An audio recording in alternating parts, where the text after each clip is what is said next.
Bueno, y además de coronavirus, distintos temas son de actualidad. Uno tiene que ver con la reforma judicial que hace muy pocas semanas anunció el presidente de la Nación, Alberto Fernández. Nosotros, para hablar con gente que evidentemente sabe y ya tiene una opinión sobre esto, vamos a entrevistar a Marcos Vilaplana, presidente del Colegio de Abogados de San Martín. Marcos, ¿qué tal? Buenas noches.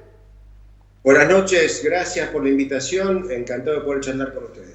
Bueno, todavía la gente se está empapando sobre esto y lo importante es poder profundizar un poco y conocer tu opinión en qué va a consistir esta reforma que tiene varias aristas, ¿no? Sí, lo primero que nos toca decir como dirigentes de la abogacía es que poner a la justicia en la discusión pública era de una absoluta necesidad. Bien. Si nosotros analizamos que a la justicia la podemos medir por resultados y advertimos los resultados que la justicia federal sobre todo viene teniendo, las dilaciones en que incurre la Corte a la hora de resolver los recursos, y en esto entran jubilados, causas políticas, o sea, hay un combo de todo, caemos en la conclusión de que era o que es imprescindible avanzar en cambios. Lo segundo tiene que ver con algún planteo que a veces alguien hace respecto de la oportunidad, y me parece que no se pueden esperar estas cosas. Estas cosas que correspondía hacerlas por ahí hace mucho tiempo. El Estado argentino, la dirigencia política argentina, inclusive la dirigencia de la abogacía, tiene una deuda pendiente que es poder poner en crisis el funcionamiento de la justicia y lograr las reformas que garanticen por lo menos un funcionamiento mejor. Desde ese punto de vista, claramente esta discusión es muy auspiciosa. Después habrá cuestiones que tendremos que esperar para poder expedirnos, porque la comisión de notables que conformó el presidente para expedirse sobre estas cosas está en plena tarea. Una de sus cuestiones para analizar tiene que ver con el funcionamiento de la Corte y la otra con el Consejo de la Magistratura. Son dos patas fundamentales. Yo con la Corte recién decía lo de las dilaciones, por ejemplo, y a modo de ejemplo, ¿no? Desde el 2016 la Corte tiene para resolver una acción de inconstitucionalidad decretada por la Sala Segunda de la Cámara Nacional de Apelaciones, en donde se dispuso que la conformación actual del Consejo de la Magistratura de la Nación era inconstitucional porque iba en contra del equilibrio que la propia Constitución habla que tiene que tener el Consejo. Sí. De forma tal... Me quiero detener en esto. Sí. Sí. En el tema de la Corte Suprema, ¿hace falta ampliar los números de la Corte en relación a lo que hay? ¿Lo ves como una condición fundamental o no? No, Eduardo, y a las pruebas me remito. En los últimos años la Corte tuvo 9, tuvo 7, tuvo 5 y hasta llegó a tener 3 miembros por vacancias producidas por fallecimiento.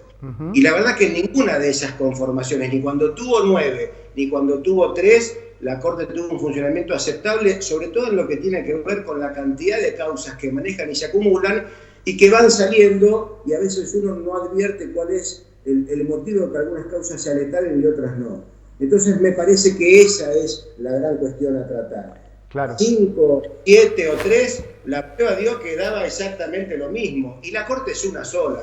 Yo no creo que meterle más gente garantice que vaya a funcionar mejor. Por el contrario, me parece que acá lo que tiene que apuntarse es a un control bastante más selectivo de la cantidad de causas que pueden manejar, porque humanamente el volumen de causas que tienen no es posible que lo manejen, y entonces lograr un funcionamiento de la Corte que sea señera a la hora de dictar jurisprudencia y que permita también, a partir de esas definiciones rápidas, quitar ciertas incertidumbres jurídicas que permanentemente salen porque la norma va cambiando todo el tiempo.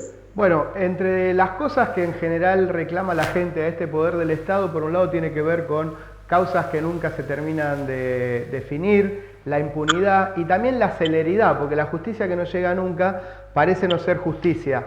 En este punto, ¿la descentralización juega a favor o también puede ser una trampa, un argumento que en definitiva quede en la nada para justificar si descentralizando la justicia va a llegar más rápido? Y ahí me meto con el juicio por jurado y demás. Mira, por el juicio por jurados, nosotros llevamos desde la Constitución hasta ahora un amor increíble. Estaba previsto en la Constitución.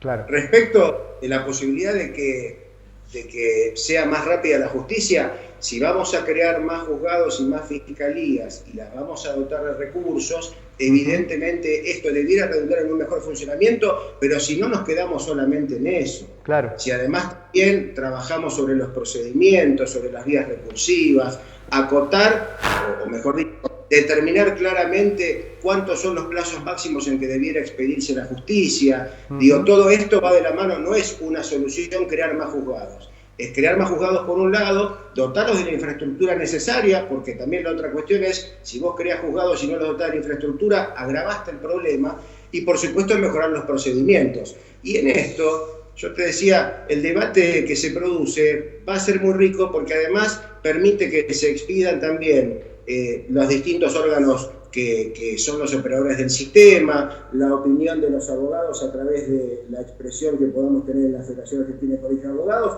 o de los aportes que cada colegio pueda hacer. Yo creo que es una oportunidad bastante importante para que saldemos esta vieja deuda que el Estado argentino tiene con sus habitantes, que es tener una justicia que sea mucho más eficaz y rápida que la que tenemos hoy. Y este debate no tiene que ser una cuestión a puertas cerradas. Precisamente por eso estamos charlando de esto. No solamente incide en la opinión técnica, sino por supuesto también serán escuchadas las organizaciones que de alguna forma u otra están interesadas en mejorar el funcionamiento de la justicia. Bien, la posición que vos me estás dando, ¿es a nivel personal o también a nivel institucional? ¿Cómo van a sentar la posición cuando avancen las consultas sobre esta reforma en el Colegio de Abogados de San Martín? Mira, desde la colegiación la expresión la hizo José Luis Lasalle ayer o antes de ayer en el Senado, hablando de esto que estábamos diciendo ahora, la necesidad imperiosa de la reforma. Por supuesto, te decía, estamos hablando de una cosa que va a pasar. Todavía la letra chica de esa reforma no está determinada, más allá de que, por supuesto, el Ejecutivo mandó una norma al Consejo, pero está sujeta, por supuesto, al aporte y a la discusión. Claro. Lo que nosotros propiciamos es esto que está sucediendo. Ahora, si vos querés que yo me pida respecto de cómo va a resultar, bueno, esperemos a tener un poco más cerrada la cuestión y más definidas las discusiones.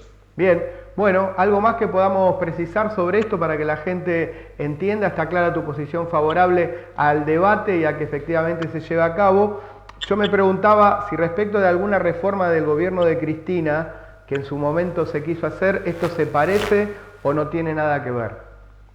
Mira, en general en este tipo de proyectos lo que se hace es tomar en cuenta todos los antecedentes y los trabajos que se vienen realizando en esta tarea. Ajá. Y la verdad que la cantidad de cosas que se han escrito respecto de esto es riquísima. Inclusive parte del proyecto que el Ejecutivo envía al Congreso tiene que ver con algunos de los documentos que elaboró la Comisión de la Justicia 2020, que era del gobierno anterior. Me parece que el problema de esto es cuando a priori se politiza la cuestión al extremo de decir, bueno, si esto es lo que propone el Ejecutivo de turno, la oposición está forzada por ponerse en la vereda de enfrente. Claro. Y uno advierte que esto es lo que sucede. En este gobierno y en el anterior, me parece que tiene que ser una discusión mucho más racional, con datos ciertos, duros, con los datos que nos surjan de las estadísticas de lo que se llama el mapa judicial, porque esto de abrir juzgados, por ahí caemos en la cuenta que abrimos juzgados en lugares por donde todavía ahí no hace falta, y sí tenemos otros con materias pendientes mucho antes. Lo importante de esto es que la discusión transite por estos andariveles, la discusión política se hará en el Congreso, pero la cuestión técnica tiene que estar nutrida de gente que pueda analizar esto colocándose una venda en los ojos. Bien. Y pensando en el mejoramiento de la justicia. Y en esto, lo último, y cierro, sobre todo me parece que es fundamental, si partimos de la premisa que desde los resultados o desde la percepción de la gente, la justicia viene desde hace mucho no funcionando bien, no podemos concebir un Estado democrático si la justicia no funciona. Y bueno, cuando nos plantean que no es oportuno hacerlo ahora, ¿y cuándo lo vamos a hacer? Porque cuando querramos ir a la justicia a pedir algo y nos encontremos que no funciona, nos vamos a dar cuenta que debíamos haber encarado la reforma antes. Bueno, muy bien, quedó dicho y gracias por este contacto, doctor. Muchísimas gracias a ustedes. Vamos a la última pausa y nos despedimos aquí en la Noticia Web TV, por favor.